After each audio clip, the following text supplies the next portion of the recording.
Why did peaceful protests turn into violent riots in the UK, despite police saying there were no terror links to the killing of children? This unsettling question arises from a series of events that shook the United Kingdom to its core. Start this hour here in the UK, where there's been renewed rioting in some cities in England and Northern Ireland.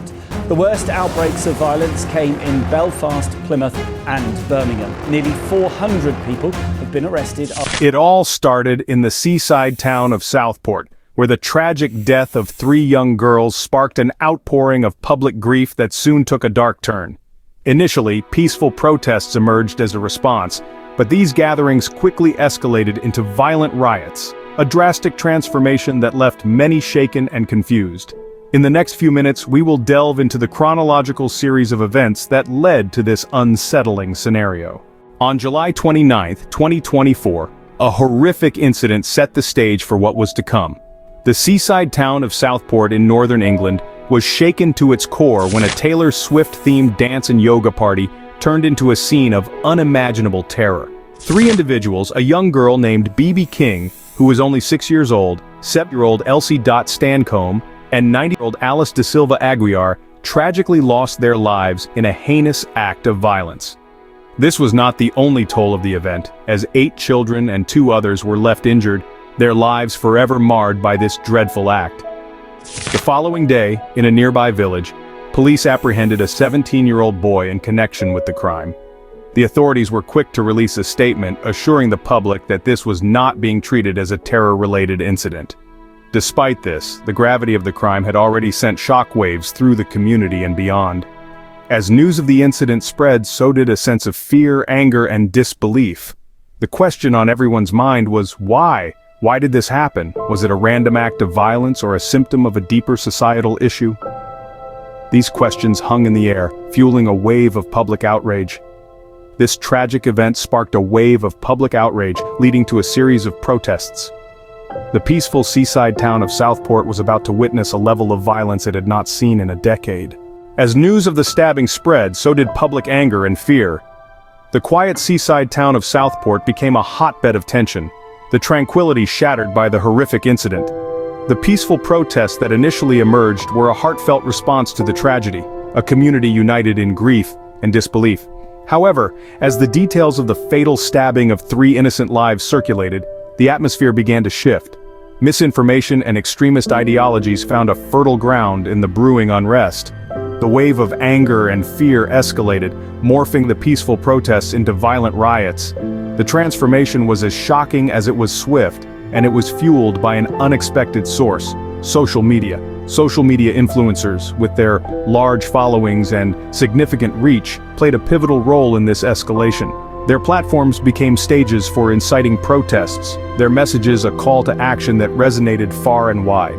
Figures like Tommy Robinson, known for their incendiary rhetoric, stoked the flames of discord with their inflammatory posts.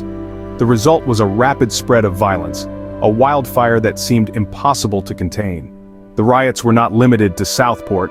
Fueled by far-right and anti-immigration sentiments, they spread to various towns and cities across England and Northern Ireland.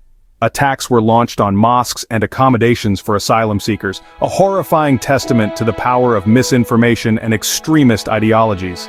The peaceful protests that had begun as a response to a tragedy had turned into a disturbing display of violence and hatred.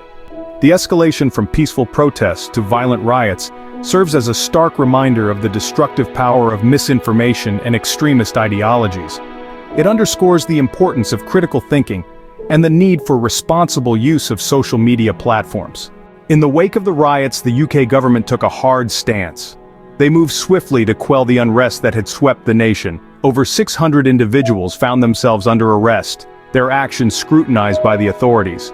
The government was unflinching, promising stringent action against those who had partaken in the violence. Among the potential penalties facing the perpetrators were charges of terrorism.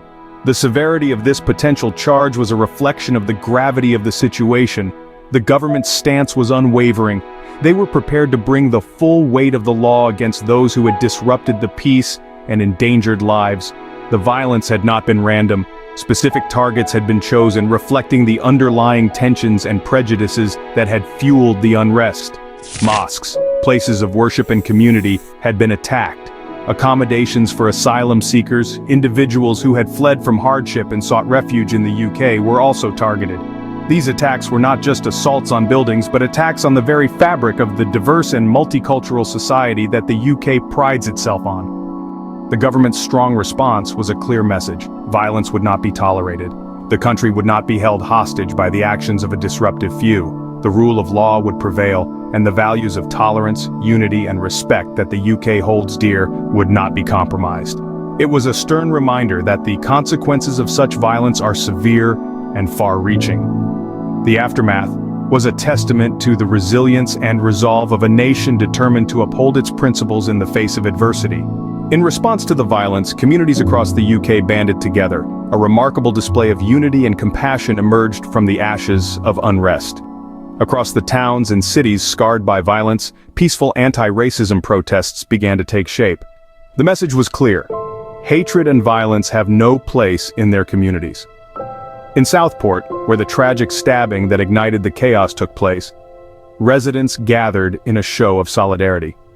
They stood together, not only to mourn the innocent lives lost, but to send a powerful message of defiance against the forces that sought to divide them. Their peaceful protest was a beacon of hope amidst the turmoil, a testament to their unwavering resilience. Similar scenes unfolded in other affected areas. In each location, the community's response was a stark contrast to the violence and destruction that had preceded. They chose to respond not with more violence, but with a powerful commitment to unity and peace. In addition to the protests, communities rallied together to conduct cleanup operations. The streets, once marred by the scars of violence, were gradually restored. It was a monumental task, but one they undertook with determination, proving that their spirit could not be broken. These cleanup operations were not just about physical restoration, but also about healing the emotional wounds inflicted by the riots. Underlying these responses was a shared belief in the power of community. A belief that through unity, they could overcome the challenges that lay ahead. It was a belief that resonated in every peaceful protest, in every cleanup operation, and in every act of kindness extended to those affected by the violence. In the face of adversity, the spirit of unity and resilience shone through. The communities across the UK proved that they were stronger than the forces that sought to divide them. Their actions served as a powerful reminder that, in the end, love and unity will always triumph over hatred and division. As we reflect on these events, it is crucial to understand why such incidents occur. The stabbing of 3 innocents in Southport, an act of violence that seemingly had no terror links, was the spark that ignited a wave of unrest and violence across England and Northern Ireland.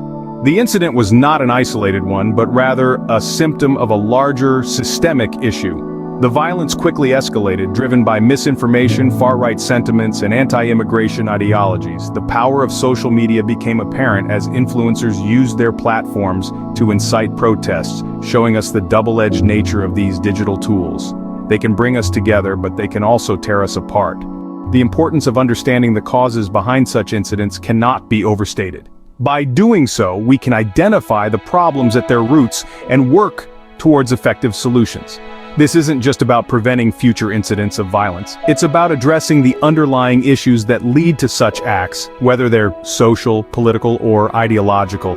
Addressing these issues means having difficult conversations and making significant changes. It means challenging the status quo and standing up against hate and intolerance. And most importantly, it means fostering a society that values understanding, compassion, and unity over division and violence. By understanding the causes, we can work towards preventing such incidents in the future and fostering a more peaceful society. So, there's no consequence without your comments below.